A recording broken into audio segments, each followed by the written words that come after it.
La guerre des clones, deuxième partie. Après plus d'une année de guerre incessante, la galaxie est de nouveau plongée dans le chaos.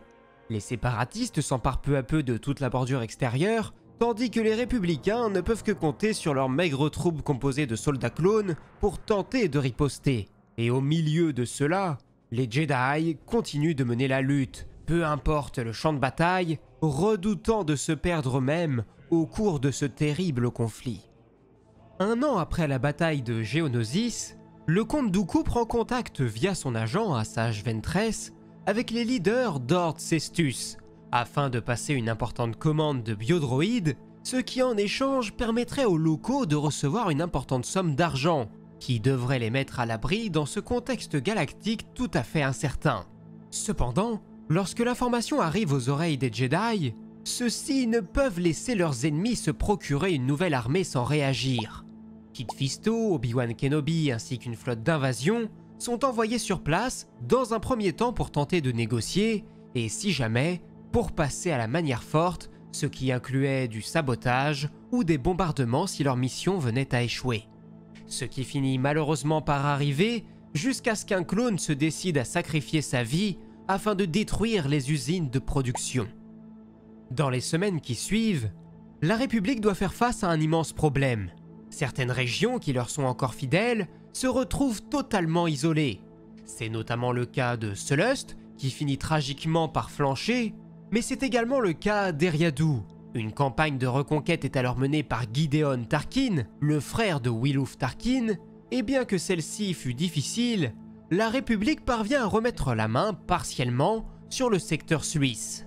D'un autre côté, les mondes primordiaux des deux camps emploient tous les moyens à leur portée pour protéger leur secteur, ce qui inclut notamment la pose de charges explosives ou de mines dans l'espace de Kuat, ou bien encore de Cato Neimoidia.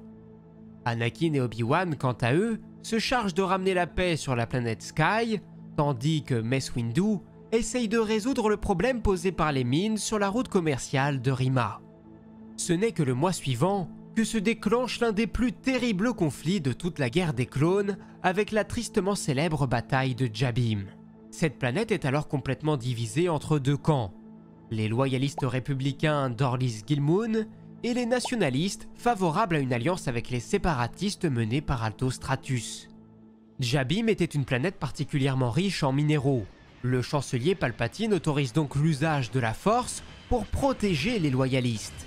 Une armée et plusieurs dizaines de Jedi sont alors envoyés sur place. Malheureusement, les conditions climatiques étaient si désastreuses que le soutien aérien était pour ainsi dire impossible, et l'arrivée de renforts presque impensable. Toutefois, une fois la première vague d'assaut déposée, celle-ci devrait se débrouiller seule pour remporter la victoire. Cependant, la résistance de Stratus et de ses troupes est particulièrement forte, si bien que de nombreux Jedi et plusieurs milliers de soldats clones y perdent la vie. En l'espace de quelques jours, il ne reste plus que des Padawans pour mener la campagne. Obi-Wan Kenobi lui-même est porté disparu après l'explosion du véhicule dans lequel il se trouvait alors qu'il tentait de secourir des blessés. Rapidement, il devient clair que la République n'a plus qu'une seule solution: battre en retraite et tenter une évacuation d'urgence. Mais pour cela, il faut que certains se sacrifient pour retenir l'avancée implacable des séparatistes. Anakin fait logiquement partie des volontaires, mais un appel d'urgence émis par le chancelier leur provient et celui-ci ordonne aux jeunes Jedi de revenir sur la capitale. Anakin n'a donc pas d'autre choix que de s'exécuter malgré la culpabilité qui l'accable. Et tandis que la résistance des Jedi parvient à éliminer Stratus, Anakin de son côté se retrouve confronté à un choix. La fenêtre d'évacuation est extrêmement petite et il ne pourra pas sauver tout le monde. Il prend donc la décision difficile de sauver les soldats clones qui pourront mener d'autres campagnes. De facto, il décide donc d'abandonner à leur sort les pauvres loyalistes républicains qui devront mener la suite du combat en solitaire. Un choix qui portera extrêmement préjudice à la République, mais aussi au nom de Skywalker. De retour en terrain sûr, Anakin prête un dernier hommage à ses camarades tombés au combat, mais il refuse d'accepter la disparition de son maître. Pour autant, Le conseil l'envoie poursuivre son apprentissage aux côtés d'un autre, Ki-Adi-Mundi, qui est alors en mission sur Argonar, avec un autre Jedi, Asharad Het, qui avait énormément de points communs avec Anakin, notamment de par le fait qu'ils venaient tous deux de Tatooine, mais qu'ils étaient également arrivés tardivement au sein du temple Jedi. Le jeune apprenti se retrouve donc de nouveau confronté à un Tusken, quelque chose qui le perturbe énormément après son massacre de la tribu qui avait kidnappé sa mère il y a plus d'1 an, chose qui sera plus ou moins découverte par Asharad. Cependant, celui-ci fera le choix de ne pas révéler le secret de Skywalker, préférant au passage lui faire la leçon, en lui expliquant qu'il ne faut jamais se fier au masque que porte une personne. Du côté de la bataille, celle-ci est remportée par la République. Concernant Kenobi, celui-ci était bel et bien toujours en vie et avait en réalité été capturé avec Alpha 17 avant d'être envoyé sur Ratatak, le monde forteresse d'Asajj Ventress, pour y être torturé. Fort heureusement, ils parviendront à prendre la fuite en s'assurant au passage de faire se soulever le peuple contre leur agresseur. Cependant, leur hyperdrive est touché au cours de leur départ en catastrophe, ce qui les fait se cracher sur une planète abandonnée où ils sont de nouveau pris pour cible par des chasseurs de primes. A noter que les primes pour les têtes de Yoda ou de Mace Windu s'élevaient à près d'1 250 000 crédits, tandis que celle d'Anakin, qui n'était encore qu'un padawan, s'élevait déjà à 225 000 crédits.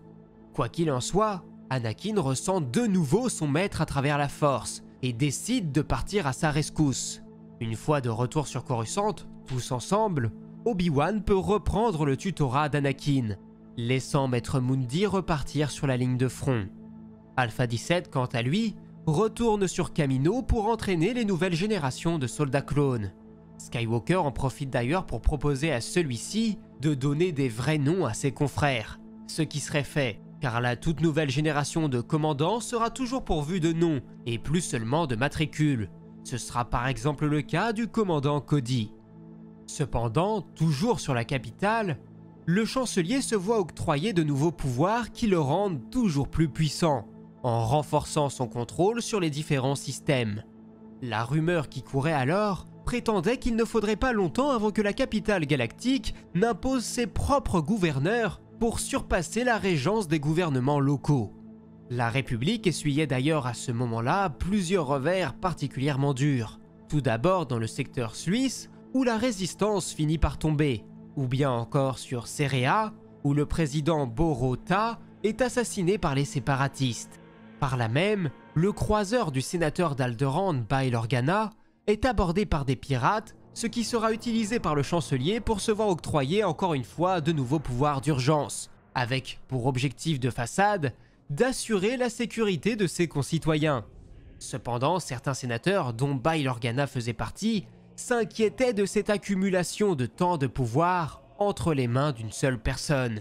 Le sénateur Segi Ashgad s'éleva d'ailleurs contre la présence de nombreuses caméras au sein même du Sénat avant de brutalement et mystérieusement disparaître. Il ne sera découvert que bien plus tard que celui-ci avait été ensuite envoyé dans une prison éloignée. Organa, de son côté, fonde une profonde alliance avec la sénatrice de Chandrila, Mon Mothma, et ils reçoivent également le soutien de l'ancien chancelier, Finis Valorum, qui s'inquiète également des agissements de Palpatine. Et bien que le sénateur d'Alderaan se méfie de l'ancien chancelier, il finit par prendre plus au sérieux ses avertissements suite à l'explosion là encore mystérieuse du croiseur dans lequel se trouvait Valorum alors qu'il tentait de quitter la capitale. Et plus encore, quand Palpatine exploite de nouveau une catastrophe pour faire passer une nouvelle loi de sécurité d'urgence. Bail Organa comprend donc qu'il doit agir tout en faisant en sorte de ne pas se faire repérer. Lui et Mon Mothma ainsi que certains de leurs alliés tels que Garm Bel Iblis, le sénateur de Corellia, se mettent au travail pour préparer le terrain d'une résistance ou tout du moins d'une alliance politique pour s'opposer à Palpatine. Toujours à la même période, le comte Dooku profite de son nouvel associé Quinlan Vos et l'envoie en mission afin d'assassiner un sénateur républicain, sénateur que Quinlan pensait être le second seigneur Sith, espérant par là démasquer ce traître et mettre fin à la guerre tout en remplissant la mission qui lui avait été initialement confiée par le Conseil Jedi. Malheureusement, celui-ci n'était qu'un simple sénateur et ce meurtre brutal finit par convaincre les autres Jedi que Quinlan a définitivement changé de bord. Pour autant, et malgré la charge mentale qui l'accable, celui-ci se persuade qu'il est toujours plus proche de découvrir l'identité du second Seigneur Sith. Et de toute manière, il sait qu'il s'est enfoncé trop profondément dans le côté obscur pour faire marche arrière. Et donc, il ne reculera désormais devant aucune épreuve pour mener à bien sa mission, quoi qu'il en coûte. Quelques mois plus tard, alors que certaines populations continuent de rabaisser les Jedi, ceux-ci sont malgré tout perçus comme des héros pour les populations dont ils ont contribué à la libération du joug séparatiste. Anakin Skywalker s'est même vu octroyer le surnom de « héros sans peur » par les médias, ce qui participe à lui forger une solide réputation, si bien que les mondes occupés attendent désormais l'arrivée du héros sans peur pour qu'il vienne les délivrer de leurs oppresseurs. Et pour toutes les fois où le Jedi a fait le déplacement, rares sont les populations à avoir été déçues du spectacle qui leur avait été offert. Malheureusement, la République subit aussi une cuisante défaite sur Togoria, où les troupes du général Grievous débarquent en force et où les républicains découvrent donc avec effroi que la planète s'est livrée volontairement aux séparatistes. Le général républicain se verra malgré tout proposer un duel par le général Cyborg, mais c'est un combat qui ne durera qu'une vingtaine de secondes avant que Grievous n'abandonne le cadavre de son adversaire sur ces terres abandonnées. Celui-ci lance ensuite un assaut sur Duro, une planète fondatrice de l'ancienne République, mais également un monde clé dans la construction de navires de combat et notamment des croiseurs acclamators. Grievous ordonne un bombardement orbital de la planète avant d'y déployer ses propres troupes et de remporter la victoire. Dans le prochain et dernier épisode, nous observerons les derniers mois de la guerre des clones et ses ultimes revirements qui feront complètement basculer l'ordre établi. J'espère que cette vidéo vous aura plu, je vous invite à vous abonner si c'est le cas. Comme d'habitude, je remercie du fond du cœur tous ceux qui sont en mesure de me soutenir sur Tipeee ou ici via le bouton rejoindre. Et pour tous les autres, un message gentil dans les commentaires, ça donne toujours de la force.